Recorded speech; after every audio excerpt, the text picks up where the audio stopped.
বেলতা রিসর্টে তো চলে এলাম। বেলতা রিসর্টটা তো দেখাতে হবে তোমাদেরকে কীরকম আর কেন আমি বেলতা রিসর্টকে চয়েস করেছি এত অফবিট ডেস্টিনেশনে।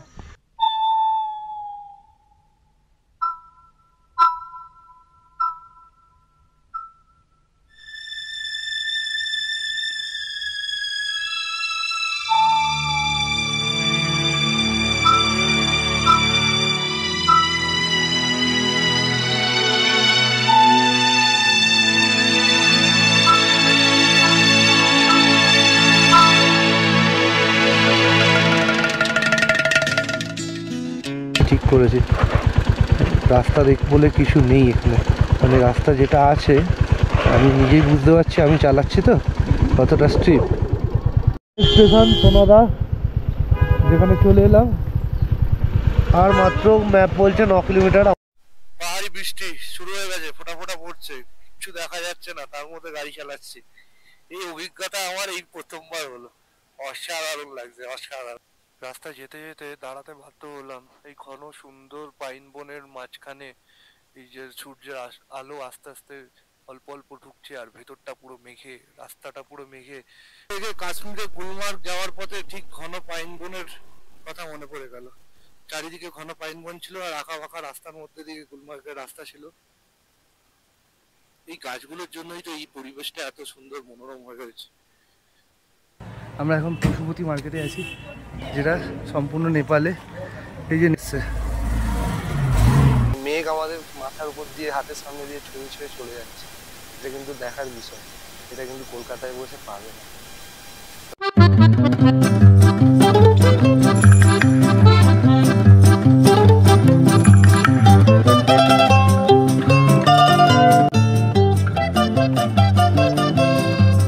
গুড মর্নিং, এখন আমাদের ব্রেকফাস্ট টাইম। ব্রেকফাস্টে দিয়েছেন গরম গরম লুচি আর সুন্দর আলুর তরকারি। ব্রেকফাস্ট করি, তারপর আমাদের check out. Good morning, welcome to story of Arpan. Story of অর্পণে তোমাদের সকলকে স্বাগত। আজকে আমাদের চেক আউটের টাইম, এখন আমরা চেক আউট করে ফেললাম রুদ্রাস ইকো হাট। তো এখানে একটা সাইট সিন আছে, যেটা হচ্ছে গুফা পাতাল view point. I love Nepal, নেপালের কিছু বিশেষ জিনিস দেখার আছে, সেখানে যাব। তো সেখানে এখন যাব আমরা ট্রেক করে হেঁটে হেঁটে এইখানে এই রাস্তা দিয়ে। তো চলো লেটস কন্টিনিউ। ওয়েলকাম টু গুফা পাতাল। চলে এলাম এই ভিউ পয়েন্টটায়, এন্ট্রান্স। এখানে ঢুকতে গেলে 20 টাকা করে টিকিট কাটতে হবে। টিকিট কেটে তারপর ভিউ পয়েন্টে যেতে পারবে। তো দুজনের 20 টাকা করে 40 টাকা নিল এই যে টিকিট। দারুণ ওয়েদার, মেঘ ভেসে ভেসে যাচ্ছে। আমরা হাঁটতে হাঁটতে চলে এলাম আই লাভ নেপাল। কাল থেকে আমরা বারবার বলছিলাম যে আমরা কিন্তু এখন নেপালে। এই যে তার একদম সচিত্র প্রমাণ, আই লাভ নেপাল। আর এইটা হচ্ছে একটা ভিউ পয়েন্ট। এইটা সিঁড়ি দিয়ে উঠে, সবাই উপরে উঠে, মানে পাহাড়ের চারদিক থেকে পুরো দেখা যায়। কিন্তু এই কাল থেকে যা ওয়েদার হয়ে আছে, চারিদিকে শুধু মেঘ আর মেঘ, মেঘ আর মেঘ, কোনো ভিউ পাওয়া যাবে বলে মনে হয় না। যাই হোক, খারাপ না, ভালোই লাগলো। রোদটা থাকলে আমাদের একটু ভালো লাগতো, তাই তো? হ্যাঁ, রোদ থাকলে ভালো লাগতো তো। কিন্তু এটাও ভালো লাগছে দেখে আমরা মেঘের মধ্যে দিয়ে যাচ্ছি। হ্যাঁ, মানে আমরা এখন মেঘের মধ্যে দিয়ে রয়েছি, মানে মেঘ আমাদের মাথার উপর দিয়ে হাতের সামনে দিয়ে ছুঁয়ে ছুঁয়ে চলে যাচ্ছে। এটা কিন্তু দেখার বিষয়, এটা কিন্তু কলকাতায় বসে পাবে না। তাহলে দেখতে থাকো। এবার আমরা এখান থেকে বেরিয়ে এবার আমাদের নেক্সট ডেস্টিনেশন আজকের কার্শিয়াং, সেই পথেই রওনা দেবো। এবং কোন রাস্তা দিয়ে যাবো, রাস্তায় যেতে যেতে কী কী পড়ছে, কী সাইট সিন দেখছি, সমস্তটাই তুলে ধরবো। Let's continue.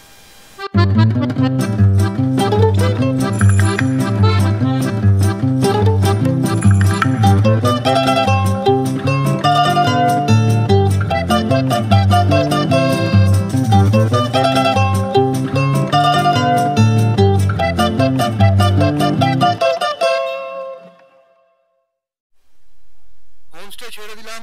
হোমস্টে ছেড়ে আমরা এখন নেপালের পশুপতি মার্কেটের দিকে এগোচ্ছি। নেপালের পশুপতি মার্কেট থেকে আমরা কিছুটা গিয়ে একটু মার্কেটটা ঘুরে ওখানে থেকে ঘুমের দিকে যাব। ঘুম হয়ে কার্শিয়াং ঢুকবো। তো তার মধ্যে আমাদের লেপচা জগৎ, সুখিয়া পোখরি এগুলো আর কি রাস্তা যেতে যেতে পড়বে। তো এটা আজকে সাইট সিনে রেখেছি, তারপরে কার্শিয়াংয়ে আমাদের হোটেলে চেকিং করব। পশুপতি মার্কেটে গিয়ে বাকিটা দেখাচ্ছি। তার সৌন্দর্য কিন্তু মন মুগ্ধ করে দিচ্ছে। এই যে বাতাসিয়া লুপ, একদিক দিয়ে বাতাসিয়া লুপও যাওয়া যাবে, বাহ। এই যে দুধারে এই ঘন পাইন গাছ আর পুরো মেঘাচ্ছন্ন রাস্তা, মেঘে ঢাকা রাস্তা, মানে কোনো কথাই হবে না। এই রাস্তায় যতক্ষণ বেরোবে ততক্ষণ রাইড করবো, বাইক চালাবো। অসাম অসাম অসাম লাগছে, অসাম লাগছে। আমি ছচক্ষে যা লাইভ দেখছি, তোমরা ক্যামেরায় সেটা কতটা বুঝতে পারবে আমি বোঝাতে পারবো না, কিন্তু সচক্ষে আমি যেটুকু দেখছি, এই যে মেঘে ঢাকা পুরো একদম, মানে আমার সামনে ভিজিবিলিটি কিছুই নেই, যেটা কালকেও আমরা মিরিকে যাওয়ার পথে দেখেছিলাম। তো দারুণ একটা রাস্তা, দারুণ অভিজ্ঞতা। কাল থেকে শুধু মেঘের মাঝেই আছি, মনে হচ্ছে যেন এক অন্য মেঘালয়। মেঘালয়ের থেকে তো আমাদের পশ্চিমবঙ্গে ভালোই মেঘের রাজ্য আছে। পশুপতি মার্কেট মাত্র আর 1 কিলোমিটার। আর একটা বিশেষ কথা, এই যে রাস্তাটা দিয়ে যাচ্ছি, এটা ভারত আর নেপালের বর্ডার বলা যেতে পারে। বাঁদিকে নেপাল যত জনবসতি আছে তারা নেপাল, এবং রাস্তার ডান দিকে যারা থাকে, যাদের যত জনবসতি আছে তারা ইন্ডিয়া। এই রাস্তাটাই পশুপতি মার্কেট হয়েছে, এখান থেকে আমরা যারা সান্দাকফু যাবে সান্দাকফু যেতে পারো। যেমন এইটা নেপালের রাস্তায়, নেপালের বাড়ি, আর ডান দিকে কিছু হলে সেগুলো হচ্ছে আপনার ইন্ডিয়ার বাড়ি, এইটা ইন্ডিয়ার বাড়ি, আর এইদিকে নেপাল। কিন্তু এখানে বোঝাই যাবে না যেটা এরকম সীমানা ভারত আর নেপালের, বন্ধুত্বপূর্ব সম্পর্ক ভারত এবং নেপালের। চলে এলাম পশুপতি মার্কেট, থেকে 6.4 কিলোমিটার সীমানা, 47 কিলোমিটার মতো গেলে আর সান্দাকফু। মন তো চাইছে না বাড়ি যেতে, বাঁদিকে নেপালের ঘরগুলো কোথাও একটা থেকে যায়, নাহলে ভাবছি সান্দাকফুই চলে যায়। হ্যাঁ, ঠিক পোস্ট নেপালে ঢোকা, তাই তো? চলো আমরা একটু ঘুরে আসি। ঠিক আছে, গাড়ি নিয়ে যাওয়া যাবে কিনা দেখিনি, তারপর তোমাদের দেখা। নিজের নয় বলে বাইক অ্যালাউ করলো না, নিজের বাইক হলে অ্যালাউ করতো, আমার নয়, রেন্টেড বাইক।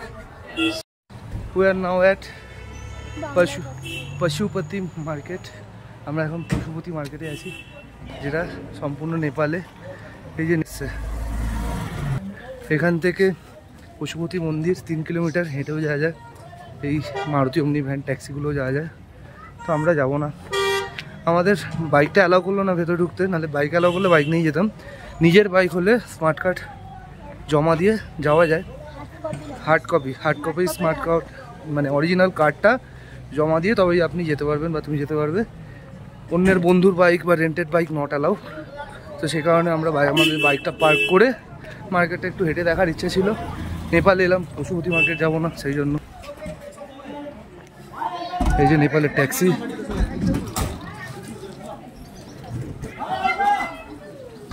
এবার আমরা এগোবো নেক্সট ডেস্টিনেশনের দিকে।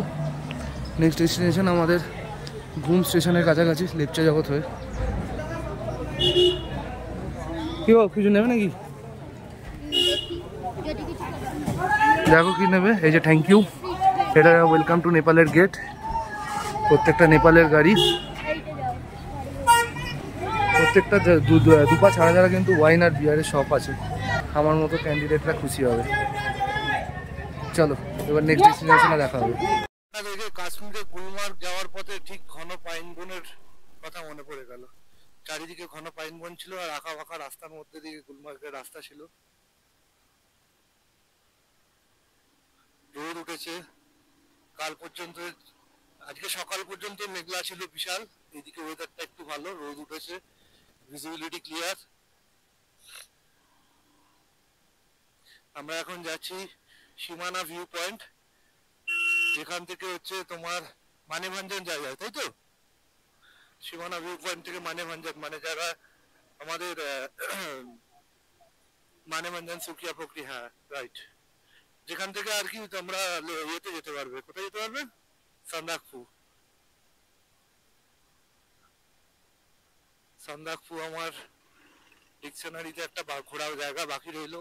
অসাধারণ লাগছে, অসাধারণ লাগছে। ঘন ঘন পাইন গাছ, সূর্যের আলো মাঝে মাঝে এই গাছগুলোর ফাঁক দিয়ে এসে পড়েছে, দারুণ লাগছে। চতুর্দিকে ঘন পাইন গাছ, কোনো কথা হবে না। Beauty of nature.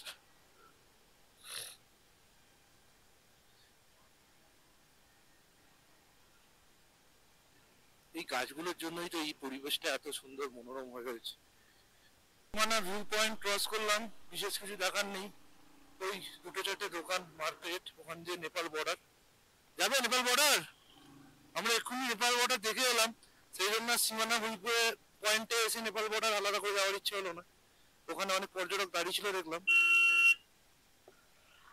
ওই বাজার ঘাট মানে দোকানপাট করার জন্য, মানে কেনাকাটি করতে পারো। সীমানা বাজার, এই যে লেখা আছে সীমানা 0 কিলোমিটার, ওটা একটা ভিউ পয়েন্ট ছিল। আর এখান থেকে রাস্তাটা সম্ভবত দুভাগে ভাগ হয়ে যাচ্ছে, যেটা একটা বাঁদিকে মানেভঞ্জনের দিকে নিয়ে যাবে, যেখান থেকে সন্দাকপুর গাড়ি যায়। এই যে এখানে লেখা আছে already, Sukhia 4.5 kilometre, Darjeeling 24 kilometre, ঘুম 16 কিলোমিটার। আমাদের ডেস্টিনেশন ঘুম। ঘুম হয়ে তারপর কাশিয়াং। ঘুমে গিয়ে লাঞ্চ করব, লাঞ্চ করে ওখান থেকে আমাদের আজকের ডেস্টিনেশন যেখানে আমরা থাকবো। রাস্তা যেতে যেতে দাঁড়াতে বাধ্য হলাম এই ঘন সুন্দর পাইন বনের মাঝখানে। এই যে সূর্যের আলো আস্তে আস্তে অল্প অল্প ঢুকছে, আর ভেতরটা পুরো মেঘে, রাস্তাটা পুরো মেঘে, যত মানে খুব শান্ত শিষ্ট পরিবেশে শুধু গাড়িগুলো গেল, এইটুকুই আওয়াজ, আর কোনো আওয়াজ নেই। এত সুন্দর লাগছে না, বলে বোঝাতে পারবো না। যারা এখানে না আসবে, এর ফিলিংস না নিতে পারবে, এই জন্যই বারবার দার্জিলিং। আর আমরা তো এখান থেকে লেপচা জগৎ হয়ে ঘুম যাব, তো ফিলিংস লেপচা, এই জন্যই লেপচা জগতের এই জায়গাটাও যথেষ্ট ভালো হয়েছে এই ঘন পাইন বনের জঙ্গলের জন্য।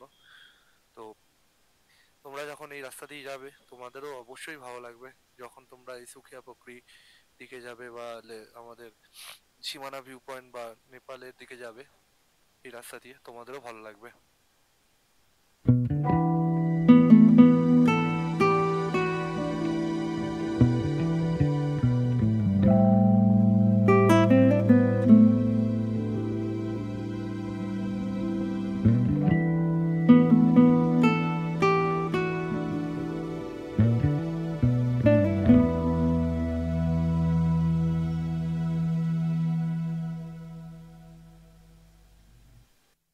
পাহাড়ি বৃষ্টি শুরু হয়ে গেছে, ফোঁটা ফোঁটা পড়ছে, কিচ্ছু দেখা যাচ্ছে না, তার মধ্যে গাড়ি চালাচ্ছি।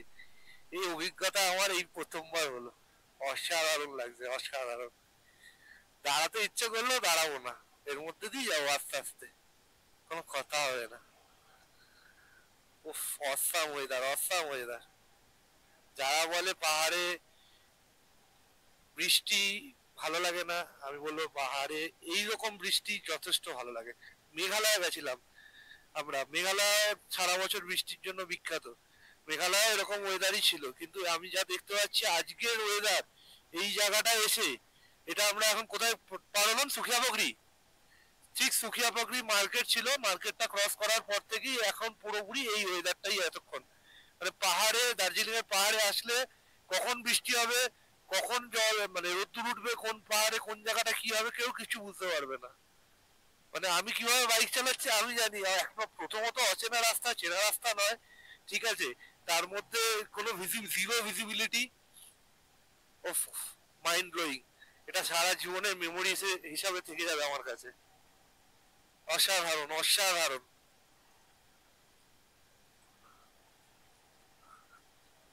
যারা সচক্ষে না দেখলে এই জিনিস ক্যামেরায় কি আসছে না আসছে আমি কিছুই বুঝতে পারছি না, রেকর্ডিং করা হয় করছি, কিন্তু আমি সচক্ষে যেটা দেখছি তার সাথে আকাশ এবং পাতাল পার্থক্য তোমরা যেটা ভিডিওতে দেখবে। আমাদের ওখানে বৃষ্টি হলে কিন্তু আমাদের কোথাও দাঁড়াতে হয়, এখানে কিন্তু বৃষ্টি হচ্ছে এখন হিসাব মতো, কিন্তু আমি দাঁড়াচ্ছি না, আমি কিন্তু যাচ্ছি আস্তে আস্তে। কারণ এই বৃষ্টিটা পুরো যেরকম কুয়াশা পড়লে আমাদের গাড়ি টাড়ি ভিজে যায় রাস্তায়, সেরকমই টাইপেরই, মানে রাস্তা ভিজে যাচ্ছে, সমস্ত কিছুই জল টাইপের পড়ছে, কিন্তু তুমি না দাঁড়িয়ে এগোতেও পারবে, অসুবিধা নেই। এই ঘন পাইন বনে ঘেরা এই জায়গাটা আমার মনে মানে আমার লাইফের ডিকশনারিতে সারা জীবনের জন্য আকর্ষণীয় হয়ে থেকে যাবে। এই জন্যই ওয়েস্ট বেঙ্গলের দীপুদার Darjeeling one of the best. এবং বিশ্বের বিভিন্ন জায়গা থেকে এই দার্জিলিং ডিস্ট্রিক্টের বিভিন্ন জায়গায় বিভিন্ন মানুষ ঘুরতে আসেন। আমরা লেপচা জগতের এন্ট্রান্স হয়ে গেলাম, মানে এন্ট্রি নিয়ে নিলাম। এতক্ষণ যা ভিউ দেখে নিয়েছি, আর লেপচা জগৎকে আলাদা করে কিছু স্পেশালিটি দেবো না। আমাদের ফার্স্ট ডেস্টিনেশনটা ঠিক করেছিলাম, মানে আমার ওয়াইফের পছন্দ ছিল লেপচা জগৎ। তা এই জায়গাটা বড্ড ক্রাউডি, এই যে বিভিন্ন দেখো এই যে প্রচুর হোমস্টে ভর্তি, তো এই এতটা ক্রাউডি প্লেস আমার ঠিক পছন্দ না। আমি সেই কারণে একটু অফবিট ডেস্টিনেশন পছন্দ করি। সালাকা হোমস্টে, এটা খুব দেখি ভিডিওতে। এইটুকুনি আর কি জায়গাটা, তাই তো লেপচা জগৎ এই কটাই হোমস্টে ছিল আর কি। তোমরা যদি লেপচা জগৎ কখনো থাকতে যাও থাকতে পারো, ভালো লাগবে, ওয়েদার খুব ভালো, বিভৎস হাওয়া দিচ্ছে, মানে আমাদের ঝোড়ো, ওখানে ঝোড়ো হাওয়া যেরকম দেয় সেরকমই ঝোড়ো হাওয়া টাইপের। মনে জঙ্গল চারিদিকে, রাস্তাটাকে পুরো আবদ্ধ করে রেখেছে, তার মধ্যে রেখে এই যে এতক্ষণ পুরো ওয়েদার একরকম ছিল, এখন অন্যরকম হয়ে গেল। এখানে আর কোনো বৃষ্টি নেই, এখানে মেঘ আবার জমছে, মেঘ জমলে আবার এখানে বৃষ্টি হবে। ওয়েদারের অবস্থা এমন, কিছুই দেখানো যাচ্ছে না, কিন্তু চলে এলাম সেই ওয়ার্ল্ড হেরিটেজ ৭,৪০৭ ফুট ঘুম স্টেশন, যেখানে এই যে টয় ট্রেনও দাঁড়িয়ে আছে। আমরা এখানে এখন একটু ঘুরে দেখবো ঘুম স্টেশনটা। এই যে আমাদের টয় ট্রেনও দাঁড়িয়ে আছে, সৌভাগ্য হয়ে গেল আমাদের টয় ট্রেনটা দেখার। কেমন লাগলো? খুব ভালো লেগেছে। নেক্সট টাইম দার্জিলিং এলে আমরা টয় ট্রেন অবশ্যই চড়ব। নেক্সট টাইম দার্জিলিং আসলে আমরা টয় ট্রেন করবো, এটা ম্যাডামের ইচ্ছে, আশা করি তাই হবে, দেখা যাক। চলো, এই হলো অরিজিনাল স্টিম ইঞ্জিন, কয়লা দিয়ে এখানে জ্বালানো হয়। এই কয়লা দিয়েতে থাকবে এবং এই স্টিম ইঞ্জিনটা দিয়ে লোকোমোটিভ পুরো ট্রেনটাকে টেনে নিয়ে যাবে। আপাতত এই ইঞ্জিনটা দাঁড়িয়ে ছিল, তাই সিস্টেমটা দেখলাম, দেখে ভিডিও করলাম। এই কয়লা দিতে যা থাকবে এবং ওই কয়লা থেকে এই ইঞ্জিনটা পুরো ট্রেনটাকে নিয়ে যাবে। এই হলো ঘুম মিউজিয়াম, এটা রেলেরই মিউজিয়াম। এরকম দার্জিলিং হিমালয়ান রেলওয়ে। আজকে ওয়েদারটা ভিজিবিলিটি একদম নেই, চারিদিকে কিছু দেখাই যাচ্ছে না, তবুও যেটুকু তুলে ধরা যায় তোমাদের কাছে। Highest railway station in India, ভারতের সব থেকে বড় উচ্চতম রেলওয়ে স্টেশন, ৭,৪০৭ ফিট। তো আমরা এখন ঘুম স্টেশন থেকে, এশিয়ার সেকেন্ড হাইয়েস্ট, আমরা এখন তাহলে ঘুম স্টেশন থেকে বেরিয়ে আমাদের ডেস্টিনেশন কার্শিয়াংয়ের দিকে এগোতে থাকবো। লেটস কন্টিনিউ, দেখতে থাকো। আমরা এখন ঘুম থেকে বেরিয়ে গেলাম, ওয়েদার যখন তখন চেঞ্জ হচ্ছে, সেম আগেরবারের মতো। এখন সোনাদা ৮ কিলোমিটার, কার্শিয়াং ২৪ কিলোমিটার। আমাদের ডেস্টিনেশন আজকে কার্শিয়াং সোনাদা হয়ে। এই যে সেই হেরিটেজ ট্রামলাইন, এখান থেকে টয় ট্রেনগুলো আসে। ট্রামলাইনটা রাস্তার সাথে, মানে রাস্তার সাথে ট্রামলাইন।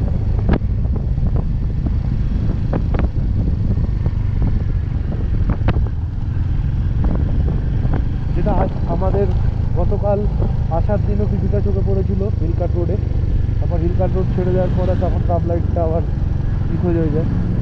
কিন্তু এই রাস্তা, এটা তো ন্যাশনাল হাইওয়ে ১১০ তো ১০, এটা ১১০ তো ন্যাশনাল হাইওয়ে ১১০ হিলকাট রোড। এই রোডটা ডাইরেক্ট একদম চলে যাচ্ছে শিলিগুড়ি। শিলিগুড়ি থেকে দার্জিলিং আসার এই রোডটা সবসময় খুব ব্যস্ত থাকে, ব্যস্ততম রোড, সেই কারণে এটা ন্যাশনাল হাইওয়ে।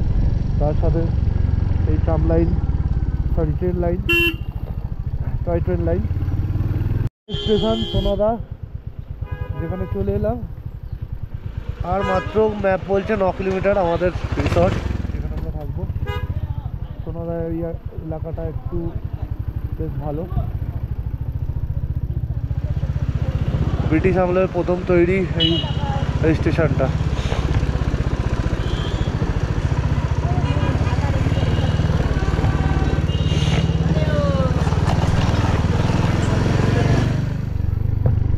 আমরা এনেছি ১১০ ছেড়ে এখন গত বছর ঠিক সিঞ্জি যাওয়ার মতো এই একটা রাস্তায় ঢুকে পড়লাম, যেটা আমাদের আজকের ডেস্টিনেশন যে রিসর্ট, সেই রিসর্টেই নিয়ে পৌঁছবে। কার্শিয়াংয়ের থেকে একটু অফবিট ডেস্টিনেশন, জায়গাটার নাম হচ্ছে বেলতা, রিসর্টটার নামও সেই জায়গা অনুযায়ী। রাস্তাটা যখন ঢুকেছিলাম, ঢোকার সময় ভিডিওটা করতে পারিনি। বাহ, এখানেও চা বাগান আছে। এখান থেকে মাত্র 4 কিলোমিটার দেখাচ্ছে।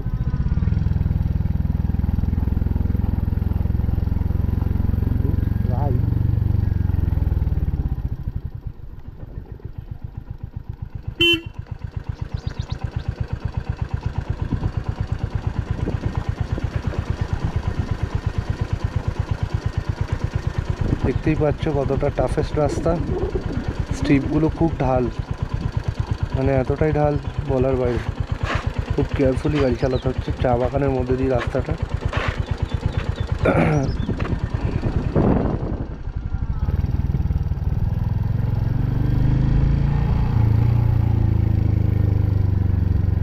চায়ের শ্রমিকরা চা পাতা তুলে যাচ্ছেন, একটা দেখার জিনিস।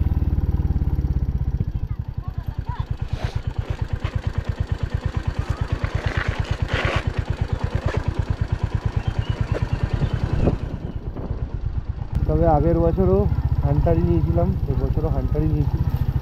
গাড়ির অভিজ্ঞতা অসাধারণ। এন্টু গাড়িটাকে ধন্যবাদ। আগের বছরও যে গাড়িটা দিয়েছিল একদম A1 ফার্স্ট ক্লাস কন্ডিশন, এবারও যে গাড়িটা দিয়েছে A1 first class condition. Hunter আমি নিজে ইউজ করি, আমি নিজে হান্টার ওনার। তো হান্টারের ব্রেকিংয়ের ওপর এই পাহাড়ি রাস্তায় আমার কাছে আর কিছু নেই। অসাধারণ ব্রেকিং। আর এই যে স্ট্রিপগুলোতে ব্রেক যদি কাজ না করে, প্রথমে ঠিক করেছিলাম এবছর এসে স্কুটি নেবো, কিন্তু রাস্তা তো সম্পূর্ণ অচেনা। এই যে এই স্ট্রিপগুলোর কথা চিন্তা করেই এখন মনে হচ্ছে না স্কুটি একদম নিয়ে ঠিক করেছি। রাস্তা দেখ বলে কিছু নেই এখানে, মানে রাস্তা যেটা আছে আমি নিজেই বুঝতে পারছি, আমি চালাচ্ছি তো কতটা স্ট্রিপ। আর চা বাগান, চতুর্দিকে চা বাগান, পরিবেশটা খুব সুন্দর। পুরো রাস্তাটাই ঢাল। গুগল ম্যাপই এখন ভরসা, গুগল ম্যাপ যেরকম বলবে সেরকম যেতে হবে। দেখতেই পাচ্ছ তোমরা হোয়াট অ্যাডভেঞ্চার ইয়ার।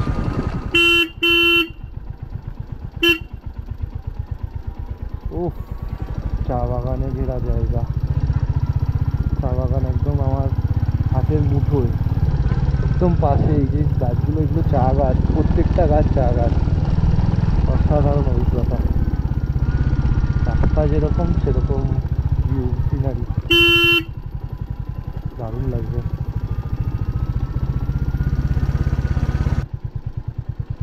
কি অপরূপ সুন্দর লাগছে দেখো একবার এখান থেকে চা বাগানগুলো। পুরো রাস্তাটা জুড়ে চা বাগান।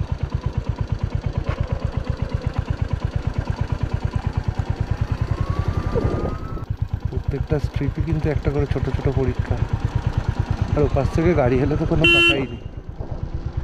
রাস্তাটা নেহাত ফাঁকা আছে, তো দাঁড়িয়ে যাই।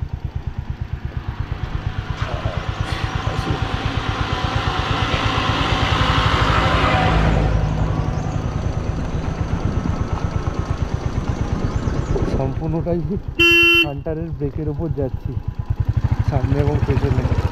তবে এখানে যারা বাইক রাইড করো তাদেরকে একটা আমার পার্সোনাল অভিজ্ঞতা, পাহাড়ে আসলে কখনো গাড়িকে নিউট্রাল করে বা কখনো স্টার্ট অফ করে এই ঢাল রাস্তায় নামবে না ব্রেকের ওপর জোর দিয়ে।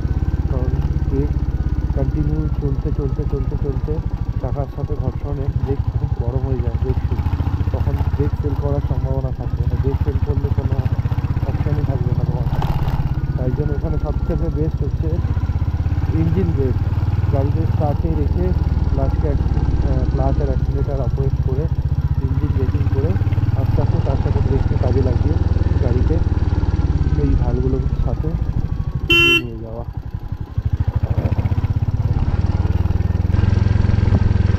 মাত্র 2.3 কিলোমিটার। এই 2.3 কিলোমিটারই এখন আমার কাছে অনেকটাই। One of the toughest. পাহাড়ে ওঠাটা যেমন যতটা, এই রাস্তাগুলো দিয়ে ওঠা যতটা টাফ, সেরকম নামাটাও কিন্তু একটা খুবই টাফ।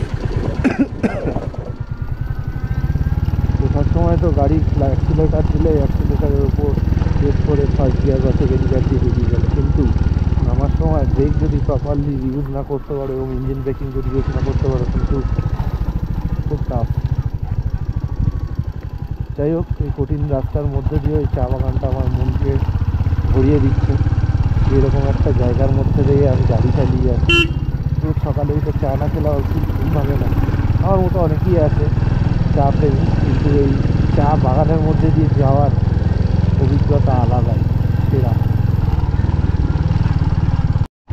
অ্যাটলিস্ট এলাম আমাদের ডেস্টিনেশনে আজকে, বেলতা রিসর্ট,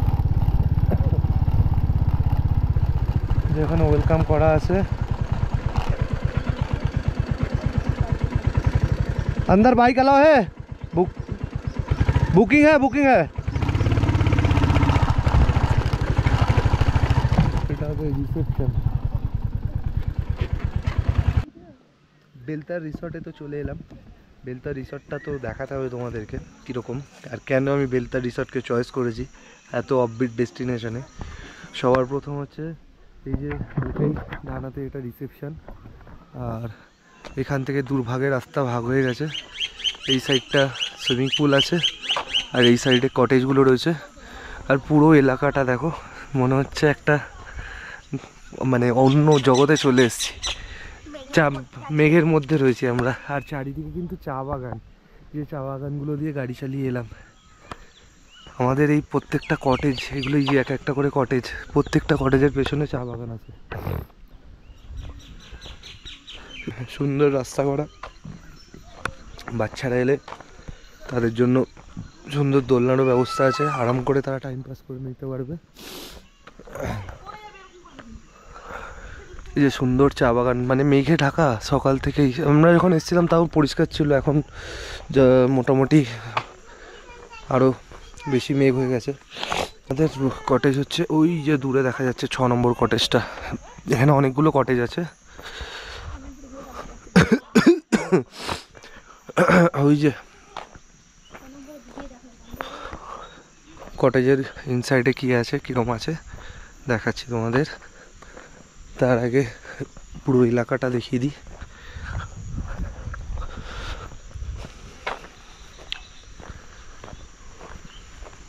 হালকা হালকা বৃষ্টিও পড়ছে, খারাপ লাগছে না ওয়েদারটা। তাছাড়াও এখানের মেন অ্যাট্রাকশন যেটা, সেটা হলো এই সুইমিং পুল, যেখানে এখন কেউ আপাতত চান করার সাহসিকতা দেখাচ্ছে না। আমরা যখন এসেছি তখনও কাউকে দেখিনি করতে। দেখা যাক, আশা করি কালকে সকালে কেউ না কেউ করবে। তো এই পুলটা এখন কেউ অ্যাক্সেস করছে না। এই যে আমাদের কটেজ, আমার বাহন দাঁড়িয়ে আছে, কি সুন্দর সুন্দর বড় বড় জবা ফুল হয়েছে।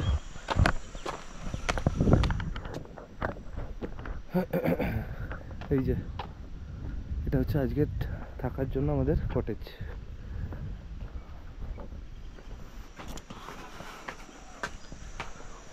হলো রুমের ভেতর ঢোকার পালা, দেখা যাক রুমটা কীরকম। ওয়াও, পুরো উপরটা উডেন ফিনিশ। এখানে জানলাও আছে, বাহ খুব সুন্দর সাজানো জানলাটা। খাটটা দারুণ। এই রুমে দুজনের শেয়ারের জন্য ওরা ভাড়া দেয়, একজন বেশিও থাকতে পারে, 3 জন, সেক্ষেত্রে 1000 টাকা বেশি ভাড়া নেবে। আর দুজন থাকলে এটা 3000 টাকা নেয়। আর এর থেকেও একটা একটু দামি আছে, 500 টাকা বেশি, 3500 টাকা নেয়। এখানটায় দেখো একটা পেছনে আর একটা ছোট্ট ব্যালকনি আছে, এটাও সুন্দর কিন্তু উডেন ফিনিশ দিয়ে। আর এই যে যেটা বলছিলাম, রুমের পেছন থেকে পুরো চা বাগান। এই চা বাগানের মধ্যে পেছনে একটা নদীও আছে, বেলতারে নদীটার নাম সম্ভবত জানি না, বেলতার নদী হবে। তো নদীর আওয়াজ খুব সুন্দরভাবে কানে আসছে, তোমরা পাচ্ছ কি জানি না। তো খুব আর পাখি ডাকছে চারিদিকে। ওই যে চা বাগানগুলোর মধ্যে নিস্তব্ধ নিরিবিলি পরিবেশ, দারুণ লাগছে। সবথেকে বড়, এর রুমের অ্যাকোমোডেশন সমস্ত কিছু পাখাও আছে, গরমকালে হয়তো গরম হয়। আর এপাশে একটা এই যে জানলাও রয়েছে, জানলা থেকে বসে বসে সুইমিং পুলের ভিউ নিতে পারবো। প্লাস এইদিকে শু র্যাক, না হলে ওই ওয়ার্ড্রপ টাইপের, জামা কাপড় বেশি হলে রাখতে পারো। এছাড়াও টয়লেটটা দেখাই, একদম অনেকটা বড়, ওয়েস্টার্ন কমোড। বেসিন, গিজার এবং একটা আয়নাও রয়েছে। তো বাথরুমে ঢোকারও আগে এখানে একটা আয়না আছে, একটা ছেড়ে দুটো আয়না দিয়েছে। এখন আমাদের ফ্রেশ হওয়ার পালা। বেলটা রিসর্টেই এসে লাঞ্চ করছি আমরা। তো আজকে আমাদের লাঞ্চ এখানে ইনক্লুডিং নেই, আমরা যেগুলো অর্ডার করেছি চিকেন থালিতে যেগুলো থাকে সেটা হচ্ছে সাদা ভাত, ডাল, সবজি, স্যালাড, পাঁপড় এবং হচ্ছে চিকেন। তো এখন আমাদের লাঞ্চের টাইম, খুব খিদে পেয়েছে দুজনেরই। সেই সকালের 4টে কচুরি খেয়ে বেরিয়েছিলাম, এখন লাঞ্চ ঝপঝপ করে নিতে হবে। অলরেডি অনেকটা দেরিতে ঢুকেছে, আর রাস্তা তো তোমাদের দেখালাম কি রাস্তা। তো এখন মোটামুটি আগে লাঞ্চ করে নিই, তারপর সব কথা হবে।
আজকের মতো এখানেই গুড নাইট, দেখা হচ্ছে কালকে সকালে।